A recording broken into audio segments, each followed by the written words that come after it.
নমস্কার বন্ধুরা, কুকিং এন্ট্রিতে আপনাদের সবাইকে স্বাগত।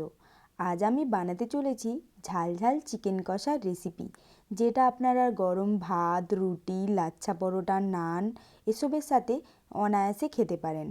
আর এর স্বাদও হয় অসাধারণ। আমি চিকেন কষা বানানোর জন্য প্রথমেই নিয়ে নিয়েছি 800 গ্রাম চিকেন, যেটা আমি খুব ভালো করে জল দিয়ে ধুয়ে নিয়েছি।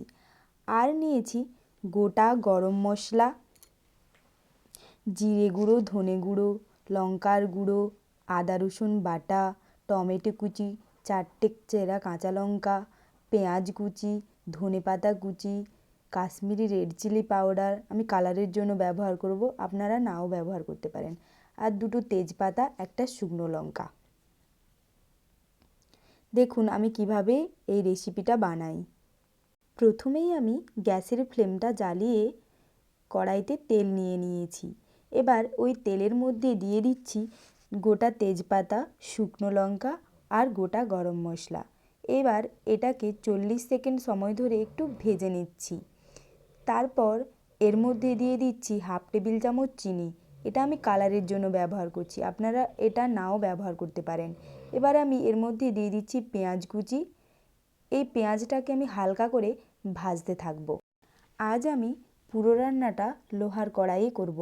আপনারা সবাই জানেন লোহার কড়াই স্বাস্থ্যের জন্য খুবই উপকারী। আমি এই পেঁয়াজটাকে হালকা করে ভেজে নিচ্ছি। আর এখন আমি এই পেঁয়াজের মধ্যে পরিমাণ মতো লবণ ব্যবহার করব, যাতে পেঁয়াজটা খুব তাড়াতাড়ি নরম হয়ে যায়। এবার আমি লবণটাকে পেঁয়াজের সাথে খুব ভালোভাবে মিশিয়ে নিচ্ছি। আর মেশানোর পর দেখুন পেঁয়াজটা আমার ভাজা হয়ে গেছে। এখন আমি এই পর্যায়ে আদা রসুন বাটাটা দিয়ে আবার ভালো করে আদা রসুনটাকে ভাজতে থাকবো পেঁয়াজের সাথে, যতক্ষণ না আদা রসুনের কাঁচা গন্ধটা চলে যায়।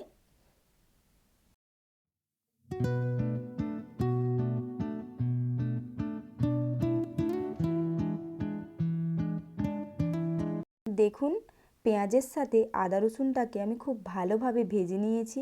এখন এর মধ্যে দিয়ে দেব জলে গুলিয়ে রাখা হলুদ, আর সামান্য পরিমাণ একটু জলও দিয়ে দিচ্ছি, যাতে মশলাটা তলাতে লেগে না যায়।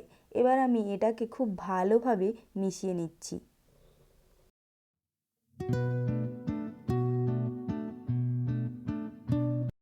মশলাটা আমার খুব ভালোভাবে কষানো হয়ে গেছে। এখন আমি এর মধ্যে দিয়ে দিচ্ছি জিরে, ধনে গুঁড়ো, লঙ্কার গুঁড়ো। এবার আমি এটাকে খুব ভালোভাবে মিশিয়ে নিচ্ছি।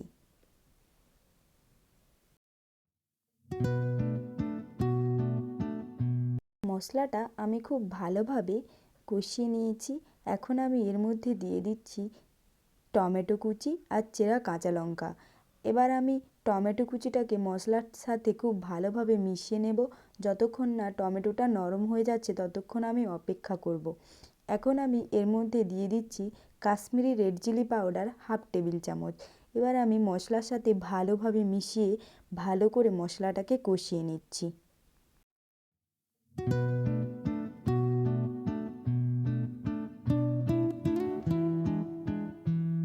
মশলাটা আমি খুব ভালোভাবে কষিয়ে নিয়েছি।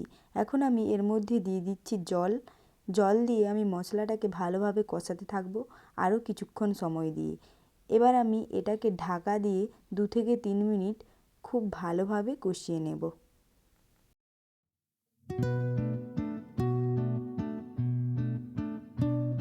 দু মিনিট পর আমি ঢাকাটা খুলে নিচ্ছি। দেখুন মশলাটা আমার খুব ভালোভাবে কষানো হয়ে গেছে। এখন আমি এর মধ্যে দিয়ে দিচ্ছি কেটে ধুয়ে রাখা চিকেনটাকে মশলার সাথে খুব ভালোভাবে মিশিয়ে 5 থেকে 10 মিনিট সময় ধরে ঢাকা চাপা দিয়ে আমি খুব ভালোভাবে মশলার সাথে কষতে সময় দেব।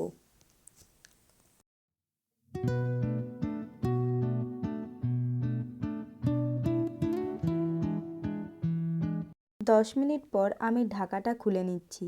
দেখুন চিকেন থেকে আমার কিছুটা পরিমাণ জল বের হয়েছে, কিন্তু চিকেনটা আমার এখনও ভালোভাবে সেদ্ধ বা কষানো কোনোটাই হয়নি। তাই আমি এখনও 5 মিনিট এটাকে ঢাকা চাপা দিয়ে কষতে সময় দেব, আর যাতে চিকেনটাও খুব ভালোভাবে সেদ্ধ হয়ে যায়। 7 মিনিট পর আমি ঢাকাটা খুলে নিচ্ছি। চিকেনটা আমার খুব ভালোভাবে কষানো হয়ে গেছে। এই পর্যায়ে আমি চিকেনের মধ্যে কিছুটা ধনেপাতা দিয়েছি। আপনারা এটা স্কিপ করতে পারেন। আমি যেহেতু চিকেনটা একটু গ্রেভি গ্রেভি বানাবো, তাই আমি এখন এর মধ্যে কিছুটা পরিমাণ গরম জল দিয়ে দিচ্ছি। আপনারা যেমন গ্রেভি পছন্দ করেন সেই অনুযায়ী জল দেবেন। এবার গরম জলটাকে চিকেনের সাথে খুব ভালোভাবে মিশিয়ে আমি এটাকে আরও 3 থেকে 4 মিনিট ঢাকা দিয়ে হতে সময় দেব। আমার রান্নাটা যদি আপনাদের ভালো লেগে থাকে তাহলে আমার চ্যানেলটিকে সাবস্ক্রাইব করার অনুরোধ রইল, আর পাশের বেল আইকনটি প্রেস করে রাখবেন যাতে আমি কোনো ভিডিও আপলোড করলেই আপনারা তা সবার আগে দেখতে পান। আমার চিকেন কষা একদম রেডি। এই পর্যায়ে সবশেষে আমি ধনেপাতা দিয়ে ভালোভাবে মিশিয়ে নিচ্ছি আর গ্যাসের ফ্লেমটা অফ করে সার্ভিং বলে তুলে নেব। ফিরে আসব আবার কোনো অন্য রেসিপির সাথে। ততক্ষণ সবাই ভালো থাকবেন, সুস্থ থাকবেন আর আমার পাশে থাকবেন।